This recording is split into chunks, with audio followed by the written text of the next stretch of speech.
Donc bonjour à tous et bienvenue sur la chaîne Le Projo Bleu. Donc je vais faire la critique d'Ant-Man et la Guêpe Quantumania de Peyton Reed sorti ce mercredi. Donc c'est le dernier film de chez Marvel Studios et justement je voulais revenir. Donc comme c'est ma première critique en plus de Marvel Studios, je tiens à dire que l'idée de connecter un nombre incroyable de films entre eux pour former un immense univers dans une seule franchise a toujours été quelque chose que j'ai retrouvé remarquable, à mon humble avis. Cependant, tous les films de la franchise qui sortent à présent au cinéma sont tatoués par les anciens. Alors si on se disait simplement que ce film-là était le seul de la franchise, histoire de voir ce qu'il a prouvé simplement pour lui-même. Donc on peut comprendre comment au final il conquit le spectateur. Donc, et inévitablement on est obligé d'introduire ça par le vilain du film, donc par Kang, en pleine dynastie qui reviendra dans au moins un autre des projets Marvel Studios, c'est pour ça que je dis ça. Donc le personnage de Kang se voit introduit comme il se doit, et c'est justement sur ça que repose le film. Donc au final, Ant-Man, la Guêpe et le reste de la petite famille débarquent sur le monde quantique, qui est un univers dont la totalité de son esthétique est clairement introduite dans ce film, en tout cas principalement. Il présente au spectateur la viscosité de ses êtres et de tout ce qu'il compose.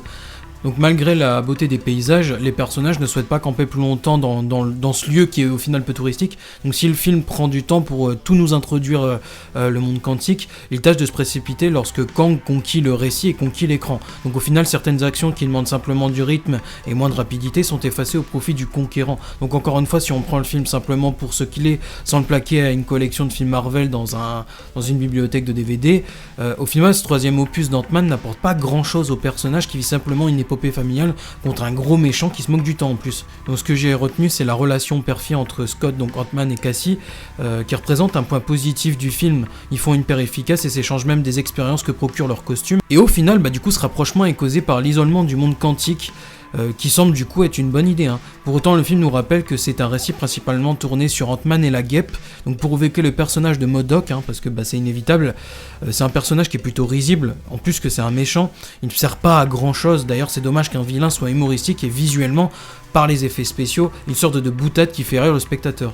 Donc en fait le film n'est pas si mauvais, mais l'univers bien introduit n'a au final pas une grande identité, et les personnages restent attachants quand même.